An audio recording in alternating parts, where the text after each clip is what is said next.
Hello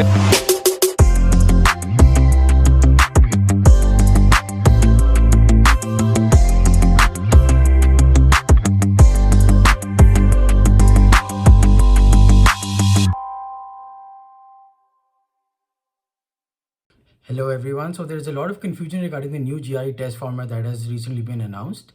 And I'll try to cover most of the questions that a test taker is going to think about. So without wasting any further time, I'll tell you exactly what this video is going to cover. This video will be broken down into 3 parts. So the first part will concentrate on what exactly is changing in this new GRE format. The second part is going to concentrate on answering the potential questions that are going to be thrown at me.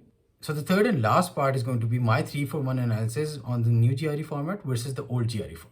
The first biggest change is the total duration of the exam. The old GRE format consisted of 4 hours, whereas the new GRE format will be consisting of 2 hours. The second difference is that previously on the old GRE format, you had 2 essays. The first essay was the issue essay, which consisted of 30 minutes, and the second essay was the argument essay, which consisted of 30 minutes. Now, on the new GRE format, there is only one essay, which is known as the issue essay, which still has the same time limit, which is 30 minutes. But the argument essay has been completely eliminated. The third difference is that previously with the old GRE format, there was one section that was unscored. It was known as the experimental section. Now on the new GRE format, this experimental section has been eliminated. What I basically mean by this is that previously, hypothetically speaking, on the old GRE format, you got a section order of, for example, cont, verbal, cont. Then that meant that there was one cont section that was experimental, which was not scored. Similarly, if you got a section order that was verbal, cont, verbal, then you knew that you had one experimental section of the verbal section. This experimental section was basically to exhaust you, but now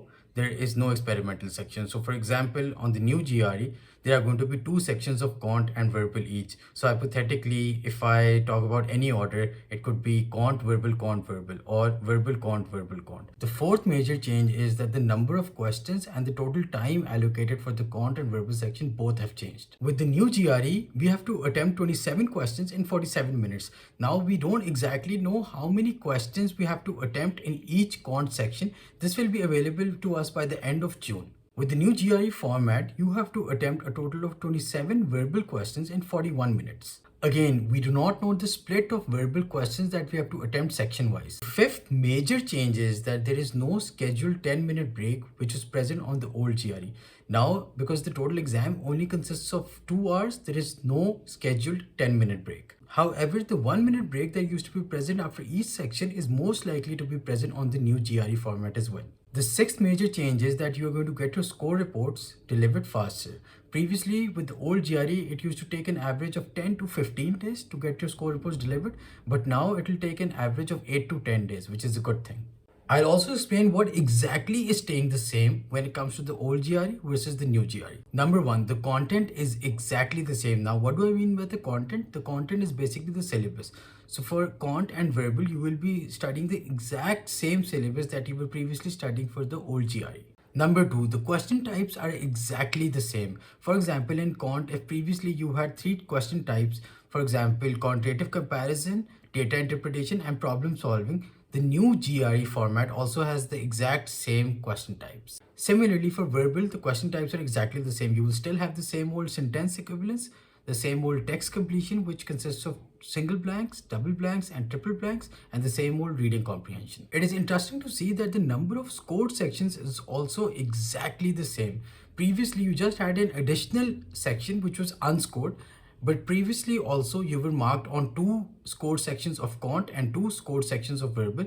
Similarly, on the new GRE format also, you are being marked on the 2 scored sections of cont and 2 scored sections of verbal. The section adaptiveness of the old GRE and the new GRE is also the same. For example, on the old GRE, if you attempted 15 out of 20 cont questions correctly, you would have gotten the second section as a hard section. And for verbal, if you had attempted 13 questions out of 20 questions, you would have gotten the next verbal section as a hard section. Similarly, on the new GRE also, there is section adaptiveness. Now, we don't know the exact split section wise, but there is section adaptiveness. The scoring scale is also exactly the same. Previously on the old GRE, you were marked from 130 to 170 for cont and 130 to 170 for verbal. Similarly, on the new GRE also, you will be marked from 130 to 170 for quant and 130 for 170 for verbal. Now, if you're guessing how much the AWA would be scored out of, it is still 6.0. The only difference is that there is no argument essay and your issue essay will be the final AWA or analytical writing assessment score. The testing locations are also exactly the same. Previously, the test centers that were conducting the old GRE, they will still be conducting the new GREs.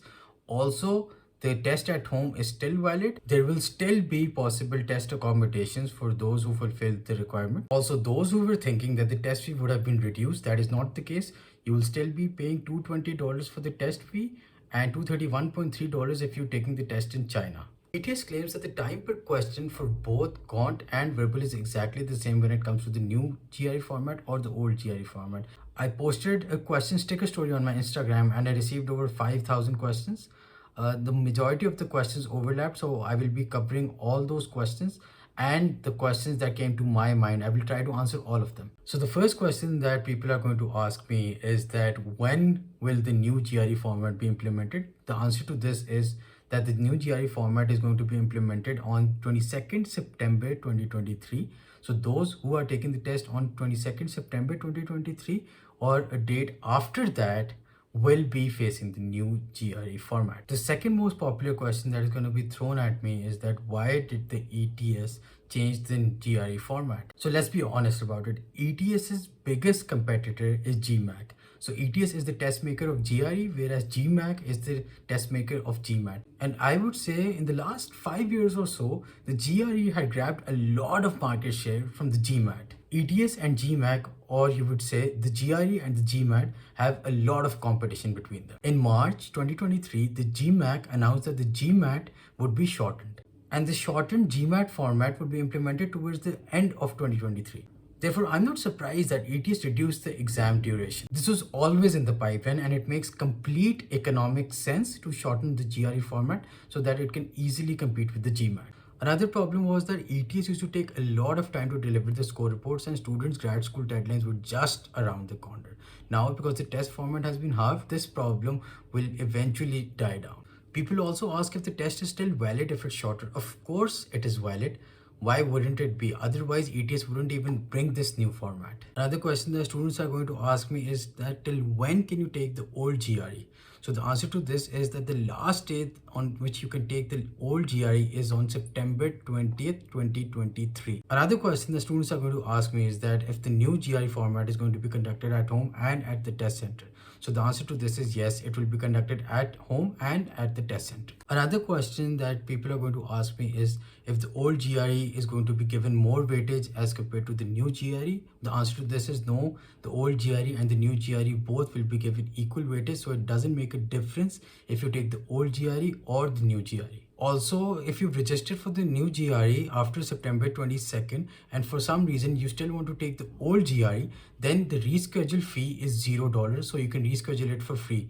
But if it's vice versa, for example, if you've registered for the old GRE that is before 22nd September and you want to take the exam after September 22nd, that is the new GRE, then you will have to pay the rescheduling fee, which is $50. And if you want to reschedule it in China, then you have to pay $53.9. You can still take the new GRE once every 21 days and 5 times a year. Also, the score report of the new GRE is going to be exactly the same as of the old GRE. Since the scoring scales are not changing, admission committees of graduate schools will be giving equal weightage to the old GRE and the new GRE. Similarly, you will still have the same old diagnostic report for the new GRE as well. So what is the diagnostic report? The diagnostic report basically tells you how many questions you've attempted correctly on the verbal section and the quant section. The GRE scores will still be reportable for 5 years following your test date, so you don't need to worry about that. There will also be a new official guide available for the new GRE, but this will be available in September. Also, you will be getting 2 new official ETS mocks on the new GRE format. One of these mocks will be free, which will be known as the Power Prep Online, and the other one will be paid, which will be known as the Power Prep Plus. The paid one will cost $39.95. Both of these new GRE format mocks will be available in September. Okay, now coming to the last part of the video, which is my 3-for-1 analysis on the new GRE format. The first thing that I find very weird on the new GRE is that you have to attempt only 27 questions for both quant and verbal. It's not about the number of questions, but that the number is odd. So if it's 27 questions, of course, one section will have more questions than the other. 27 questions doesn't make sense to me though, that one section has more questions than the other. What I personally feel and think is that ETS is going to put in experimental questions in sections this time. This is what is going in my mind, but we will be 100% sure once the mocks come out and ETS gives another update in June. So the advantage of the new GRE format is definitely that it is less exhausting. That is a no-brainer. And secondly, that you don't have to prepare for the argument essay at all. But what students are not thinking is that they will only have a couple of mocks to work with, and only one of them will be free and the other one will be paid. And controlling your nerves is 50% of the game, and you only control your nerves once you've prepared thoroughly, and secondly, if you've done a lot of mocks. I know some people are thinking that they will still attempt random mocks of different prep companies, but only ETS mocks are the gold standard. Also, a big disadvantage of this new GRE format is that there is very little room for error. Previously, if you wanted to score a 169 or 170 on the con section, you could have committed a couple of mistakes and would have still have ended up with a 169 or 170 on the con section. But with the new GRE, there is very little room for error, and you will have to get all the questions correct in order to get a 170 on the con section. The same applies for the verbal section. There is very little room for error. I say there is very little room for error on the new GRE because each question carries more weightage. That is important to understand. Since each question on the new GRE carries more weightage, your fluke will also carry more weightage. So if you fluke and get it correct, your score will bump massively. But if you fluke and get it wrong, your score will plummet. So I personally think that you need to be even more careful with your time management and flukes now. So to sum it up, my 3-for-1 analysis is that if a student does not have endurance issues and is prone to silly mistakes, then the old GRE format definitely suits him more. But if you don't have any silly mistake issues and get exhausted with a longer test, then definitely the new format will suit you more. Also, just let me define what a silly mistake is. So 5 into 5, if you consider that as 20, that is a silly mistake. Or if you copy down the question incorrectly, or if the question says integers and you're considering it as numbers, these are all silly mistakes. I hope this video was helpful and cleared majority of your doubts. If you still have any questions, you can comment under this video, or you can directly hit me up on Instagram.